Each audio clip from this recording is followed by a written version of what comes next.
Mendengar suara di telinganya, utusan ilahi jatuh ke dalam perenungan. Itu tidak terlalu penting. Di mata para tetua, dewa-dewa kita hanyalah beberapa barang habis pakai. Tidak ada gunanya lagi. Mereka hanya barang habis pakai di bawah kehormatan abadi Mahkamah Agung. Meskipun pernyataan ini agak keterlaluan, utusan ilahi mengatakan kalimat ini, yang berarti bahwa di dalam hati mereka, sudah ada benih perlawanan, dan rasa hormat terhadap Mahkamah Agung dan rasa kehormatan di pundak mereka semuanya cepat. Bagian. Lalu apakah Anda masih ingin mengorbankan hidup Anda untuk Mahkamah Agung, membuat gaun pengantin untuk orang lain, dan menghabiskan hidup Anda sendiri? Kamu dan aku, memiliki kesempatan untuk mencapai puncak dunia ini. Kita bisa mengendalikan dunia dan menggunakan keinginan kita untuk mendominasi arah dunia. Dewa kita seharusnya menjadi penguasa dunia ini, dan pengadilan ilahi yang menunggangi kepala kita hanyalah sekelompok ayam lokal. Kata demi kata, seperti palu yang berat, menghantam hati orang percaya, dan seiring berjalannya waktu, dia akhirnya menembus garis pertahanan. Melihat dunia di depannya, melihat Kam, ada sedikit kebencian yang mendalam di mata para dewa. Para antek itu, sialan. Perubahan utusan ilahi hanya sesaat, di mata orang luar, utusan ilahi hanya tidur siang.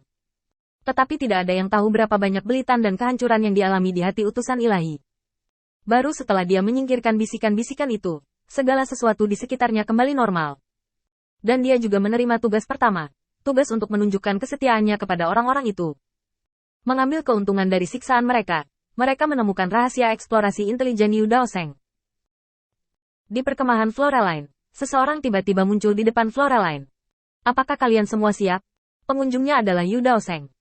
Setelah memasuki kamp Floraline untuk pertama kalinya, Yu Daoseng meninggalkan orang percaya di sini, tidak hanya untuk memfasilitasi penyebaran informasi, tetapi juga untuk secara diam-diam datang untuk berdiskusi dengan Florelin. Florelin mengangguk, sangat gelisah, dan menggunakan beberapa cara untuk mengkonsolidasikan tempat itu, dan kemudian memandang Yu Daoseng. Aku sudah menyiapkan semua cara. Kecuali itu adalah puncak satria. Mereka yang akan melangkah ke alam para dewa dapat memata-matai apa yang kita katakan. Kamu bisa memberitahuku sekarang mengapa kamu masih begitu waspada? Yu Daoseng menggaruk kepalanya, memastikan bahwa tidak ada orang lain di kamp kecuali orang percaya yang dia atur. Lalu dia berkata, ini sebenarnya sangat sederhana. Para pengkhianat di kamp belum sepenuhnya dihilangkan. Selain itu, saya dapat menjamin bahwa itu tidak akan pernah bisa dihilangkan sepenuhnya. Cara terbaik adalah menyelesaikan masalah dari sumbernya. Mendengar kata-kata Yu Daoseng, Floralin sedikit mengernyit. Apa maksudmu? Yu Daoseng tahu bahwa dia tidak bisa meyakinkan Floraline hanya dengan kata-kata, jadi dia meletakkan sepotong ingatan di tangannya. Dan dengan infus energi spiritual, sebuah gambar jatuh di depan keduanya. Lihat ini gambar patroli biasa, Flo. Lilena sedikit mengernyit. Dia memiliki beberapa pemikiran yang sulit dipahami. Siap, Yu Daoseng menjelaskan. Semua kenangan sebelum gambar ini baik-baik saja. Meskipun rusak, itu masih bisa dilihat sedikit. Rasa hormatnya kepada Mahkamah Agung, dan rasa memiliki serta kehormatannya kepada Mahkamah Agung ada di sini. Saya baru saja meminta orang untuk memverifikasi ini, dan semuanya benar. Dan setelah adegan ini, saya mendapat beberapa petunjuk dari apa yang dia lihat.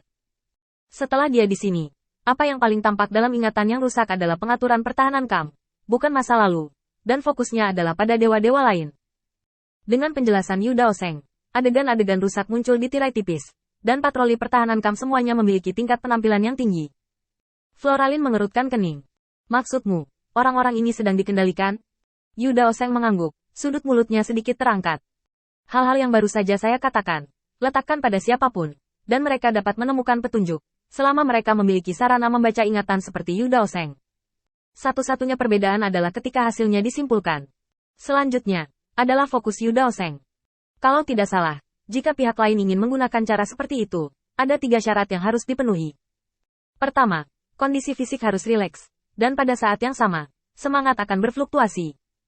Syarat kedua adalah bahwa kekuatan orang yang dapat dipengaruhi olehnya tidak akan melebihi dia. Tubuh.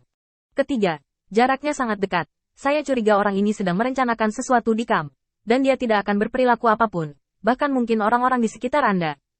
Ketiga poin analisis ini semuanya disimpulkan oleh Yu Daoseng berdasarkan pengetahuan yang diajarkan Qin Yichen kepadanya.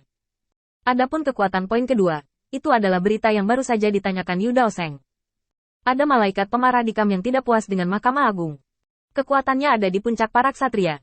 Tetapi dia tidak dikendalikan, dan Yu Daoseng sampai pada kesimpulan justru karena orang ini tidak dikendalikan. Kekuatan lawan berada di bawah puncak ksatria.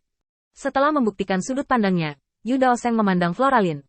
Menanggapi 3 poin ini, saya mengusulkan beberapa cara untuk menghadapinya. Yang pertama adalah Anda tidak perlu memikirkan bagaimana menemukan hantu batin. Mungkin semua orang akan menjadi hantu batin. Kedua, tangkap orang ini sedini mungkin. Adapun rencana dan pengaturan khusus, Anda harus lebih akrab dengan Kam daripada saya, dan lebih baik mengaturnya.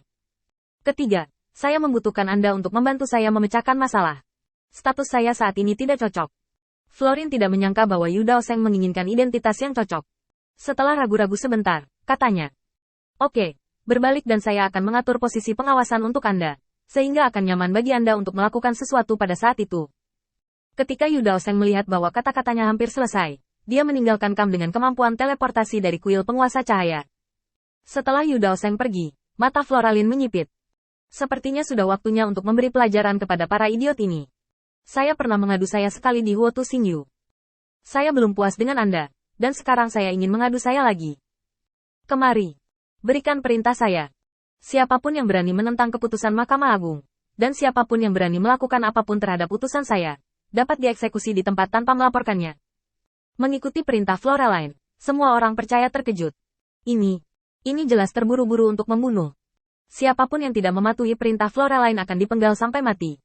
Untuk sesaat, suasana yang menakutkan tetap ada di hati semua orang. Di bawah tekanan tinggi seperti itu, utusan yang dikirim oleh Frodro banyak mengeluh. Tetapi orang-orang percaya yang mengikuti Floraline sejak awal dengan patuh menyingkirkan mereka. Karena mereka tahu bahwa Floraline benar-benar bisa melakukan hal seperti itu.